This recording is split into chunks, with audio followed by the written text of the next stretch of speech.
redução significativa do peso ou estar abaixo, muito abaixo do peso, e a prática intensa de atividades físicas. E o que nós vamos ter nessa situação é uma condição de privação crônica de energia, seja por uma ingesta muito baixa, seja por um gasto energético muito elevado, ou pelas duas situações combinadas. Só que o nosso corpo ele é muito inteligente, né? E a gente tem que entender esse sintoma de amenorreia hipotalâmica como parte de uma síndrome que nada mais é do que um fenômeno adaptativo, né? Então, é uma adaptação do corpo a esse estado de muito baixa energia, como uma forma de reservar essa tão baixa energia para aquilo que realmente é vital para a nossa sobrevivência e evitar um processo de reprodução que seria tão penoso para esse organismo que já está em déficit energético, né? Então, vamos entender que a amenorreia hipotalâmica nada mais é do que uma resposta fisiológica à presença de fatores estressores físicos ou ambientais. Muito bem. Como fica a massa óssea dessas meninas, né? O que acontece com esse osso? Esse é um trabalho de revisão de estudos de mulheres praticantes de atividade física, meninas praticantes de atividade física. E eles observaram uma elevada prevalência de baixa massa óssea nessas meninas. Quando utilizaram um ponto de corte de -2 desvios padrões no Z-score, acharam uma prevalência de 15%, chegando até 40% quando utilizaram um ponto de corte de -1 no Z-score. Então, uma prevalência muito elevada. Então, nós sabemos que existe uma elevada prevalência de baixa massa óssea nessas meninas. E muitas dessas meninas estão nessa condição até por praticar muita atividade física, né? Uma situação muito ligada à prática de exercícios. Mas, por outro lado, a gente tem essa cultura de que o exercício é bom para o osso, né? Exercício é bom para o osso, a gente sabe disso.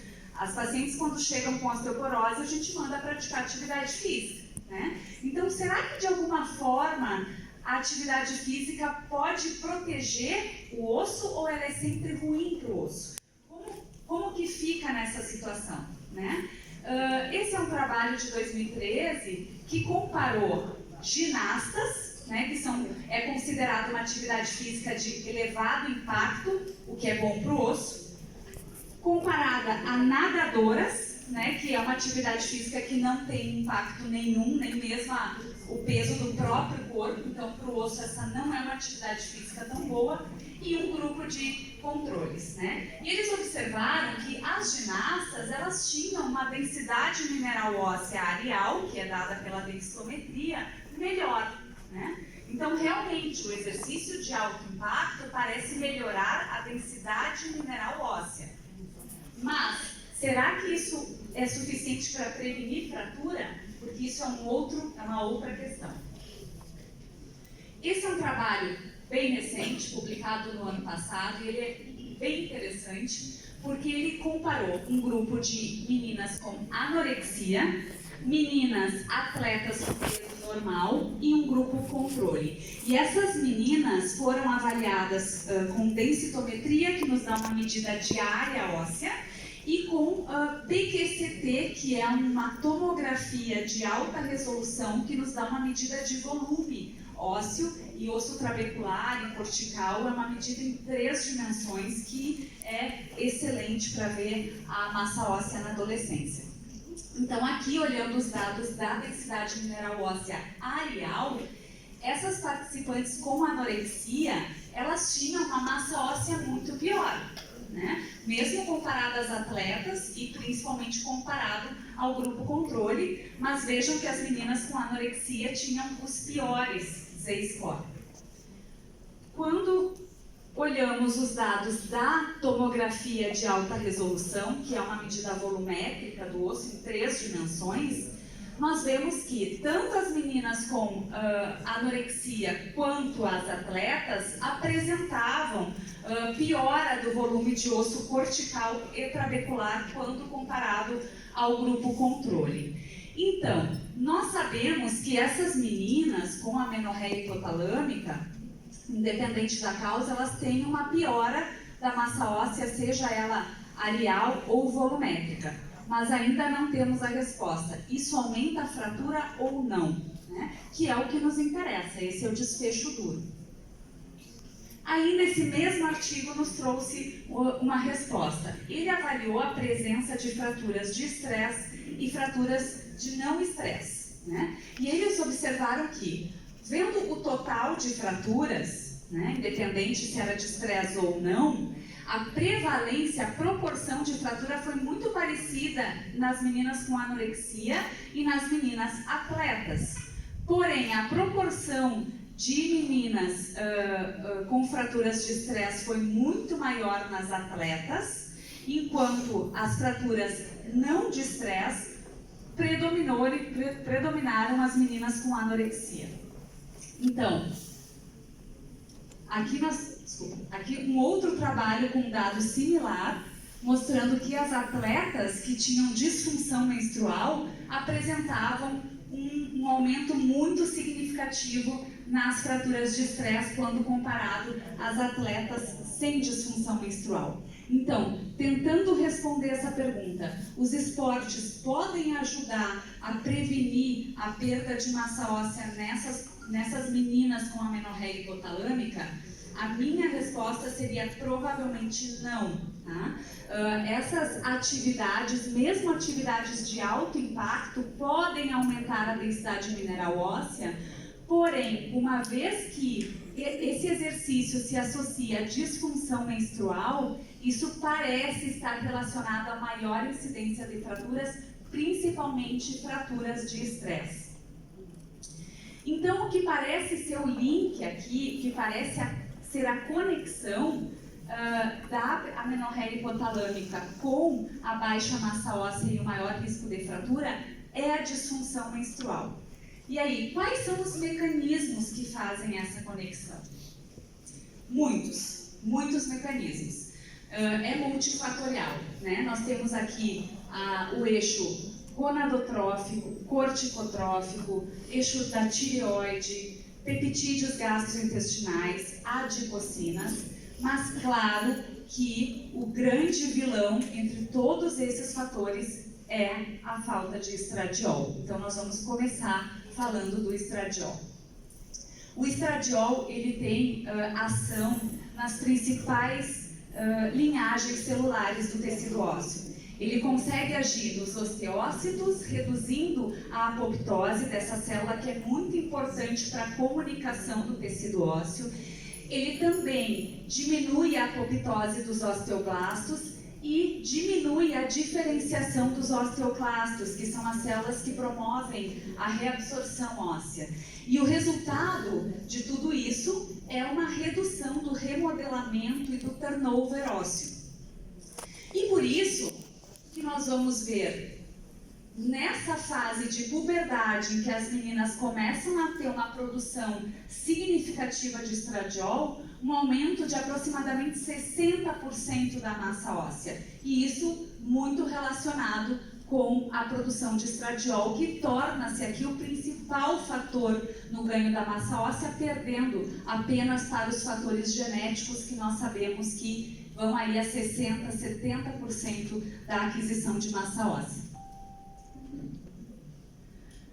Bem, mas estrogênio não é tudo, né? Porque senão a gente teria uma fisiopatologia muito parecida com a insuficiência ovariana precoce, né? E a gente sabe que nessas meninas o grau de comprometimento da massa óssea ele é pior, né? Por quê? Porque nós temos outros mecanismos envolvidos na perda de massa óssea na amenorreia hipotalâmica. Para citar alguns dos mais importantes, nós temos aqui a redução dos níveis de GF1, aumento de cortisol, a diminuição da leptina e o aumento da grelina. Então vamos começar falando do cortisol. Vários trabalhos em meninas com anorexia ou amenorreia hipotalâmica, como vocês podem ver aqui nessa figura, mostram que elas apresentam níveis basais de cortisol mais elevados. Além disso, elas apresentam uma resposta, uma variabilidade diurna menor do cortisol, e isso possivelmente refletindo um estado de adaptação depois de muitos anos de treinamento pesado e de privação crônica de energia. Nós sabemos que o hipercortisolismo ele está associado à redução de marcadores de formação óssea, à diminuição da densidade mineral óssea e aumento de fratura vertebral independente da idade, gênero e independente até mesmo da própria densidade mineral óssea. Um outro mecanismo proposto e muito estudado na amenorreia hipotalâmica é a resistência ao hormônio do crescimento. Essa é uma teoria já de muitos anos, né, que vem da ideia de que essa seria também uma forma de adaptação do organismo para evitar os processos relacionados ao crescimento, já que esse é um organismo que está em privação crônica de energia. Nós sabemos que o IGF-1 ele é fundamental para a atividade dos osteoblastos, tanto que ele está diretamente envolvido em todo o processo de maturação da massa óssea durante a puberdade e, portanto, como vocês podem ver aqui, né, nas meninas aqui com anorexia, os níveis de IGF-1 significativamente reduzidos podem ter algum impacto na massa óssea também. Um outro hormônio bastante associado à baixa massa óssea na amenorreia hipotalâmica é a leptina. A leptina ela é produzida primariamente pelo tecido adiposo e, como vocês podem ver aqui, os baixos níveis de leptina eles se associam diretamente com a quantidade de gordura corporal. Então aqui nós vemos que nas meninas com anorexia, que sabidamente tem um índice de gordura corporal muito baixo, nós vamos ter um nível muito significativamente menor de leptina. A redução dos níveis de leptina está associado a vários mecanismos adaptativos, né? E olha que interessante, entre esses mecanismos adaptativos está a supressão das gonadotrofinas para prevenir a gestação, a resistência ao hormônio do crescimento para limitar os processos relacionados ao crescimento e a síndrome do eutiroideu doente para reduzir o metabolismo nesse organismo que está carente de energia.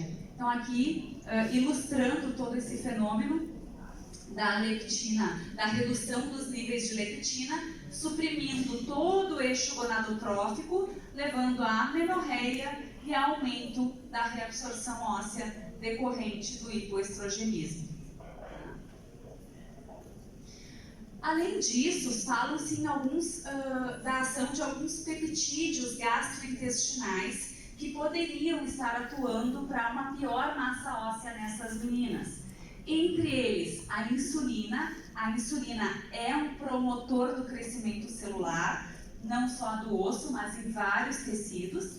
E nas meninas com amenorreia hipotalâmica, tanto a insulina quanto os marcadores de resistência insulínica, como nós podemos ver aqui no Roma, apresentam-se significativamente reduzidos. E isso poderia também ser uma via de menor estímulo da massa óssea e do crescimento ósseo. A grelina também pode estar associada a uma piora da massa óssea. A grelina é um hormônio que é liberado para tentar estimular o apetite e a ingesta alimentar. Então, claro que nas meninas que têm um déficit muito grande de energia, a grelina estará alta, né? Tentando estimular a busca por alimentos. A grelina, ela parece estar inversamente relacionada com os marcadores de turnover ósseo. Então, quanto maior os níveis de grelina, pior os marcadores de turnover ósseo. Esse mecanismo não é bem claro ainda, mas nós podemos ver aqui que nas meninas atletas com disfunção menstrual, nós temos níveis muito mais elevados de grelina também, que pode ser um fator contribuinte. Da mesma forma, o peptídeo YY também parece, pelo menos estudos em animais, mostram que a falta do peptídeo YY estaria associado a um aumento da massa óssea, como a gente pode ver aqui, e é justamente a situação oposta que nós temos nas meninas com anorexia e amenorreia hipotalâmica, que têm níveis mais elevados de peptídeo YY. Então, em resumo de todos esses mecanismos, né, é multifatorial. Claro que não tem como responsabilizar apenas um eixo. Nós temos fatores nutricionais, como a restrição de calorias, proteínas, a baixa ingesta de cálcio, a função neuroendócrina que está prejudicada, com redução do estrogênio, dos androgênios, resistência ao hormônio do crescimento, hipercortisolismo, aumento de alguns peptídeos gastrointestinais e diminuição da insulina, redução de adipocinas, e tudo isso, então, em conjunto, vai levar a um prejuízo